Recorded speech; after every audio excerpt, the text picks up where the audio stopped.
Hey there, welcome to this Canvas page here. This is a course in ceramics wheel throwing, and I'm your professor, Marc Lancet. You are either in Art 26, which is beginning, 27, which is intermediate, or 28, which is advanced. And in this class, we will explore all the kinds of expression possible in wheel.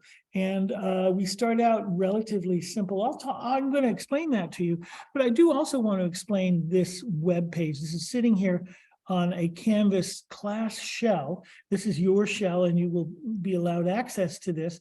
And it's where I will post interesting related videos, or if I have handouts related to demonstrations, I will post them here in lieu of printing handouts and killing trees. So this is a really good place for information for you. You'll see some things on that you can explore already, and then you will be able to find more things as the semester goes on, just exploring this shell. So you go down this sheet to kind of get an orientation of the syllabus, much of which we talk about in the first day of class.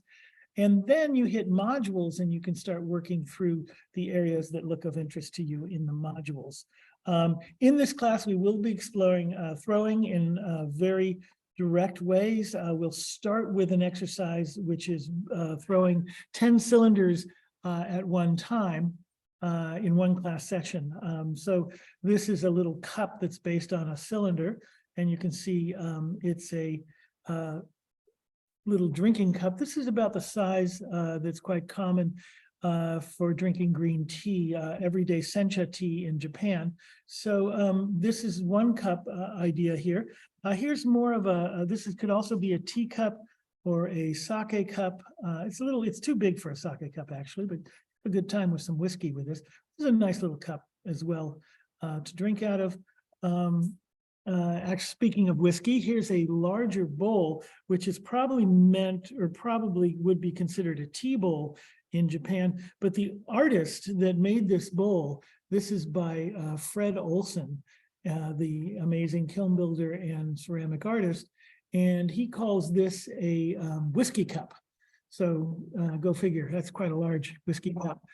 Here's another bowl, and this one features a squared format. You throw it and then you shape it a little bit for the squared format. And this is by the artist Robin Hopper here. So these are the kinds of things that these are all based on a cylinder, and it's a bowl. This one's a bowl, but it's much more along the lines of, so the cylinder form.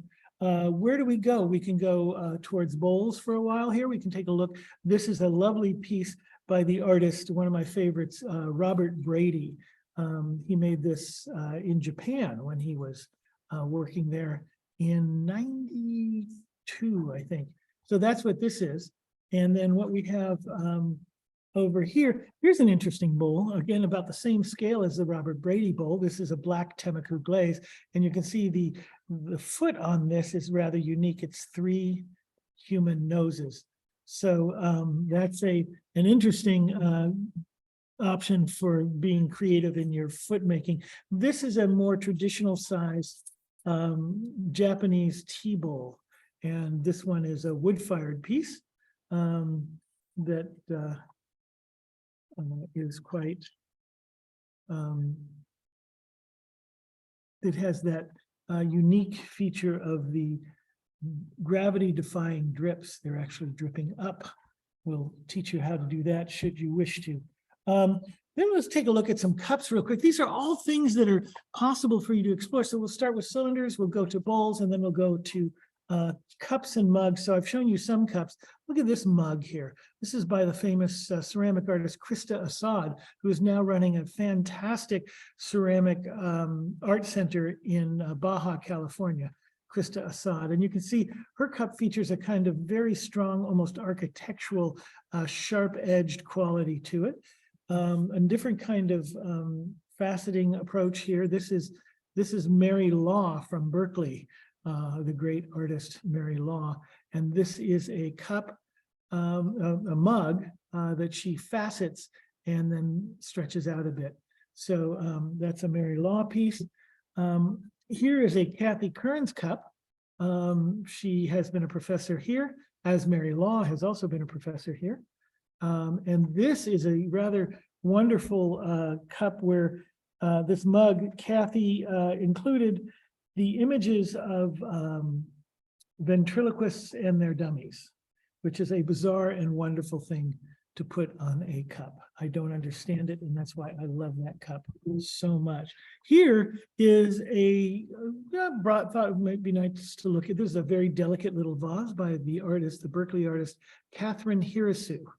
I think she's actually officially in Kensington. This is a wood-fired piece, porcelain by Catherine Hirasu.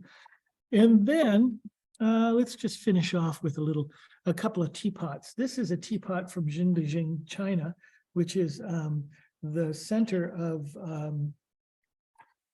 of porcelain in China. And this little teapot is actually, though it seems quite small if you see it compared to a human hand, this teapot is about average size for a functional teapot in China. Here's a teapot that I make that is a little more robust, perhaps. This is a tripod teapot, and it is made here at the college, and I will demonstrate how this piece is made in class. So that gives you a little bit of an idea of the range of things we might play with. There's lots more I could talk to you about and show you, but I want you to get in here and make art. We're going to have a great time.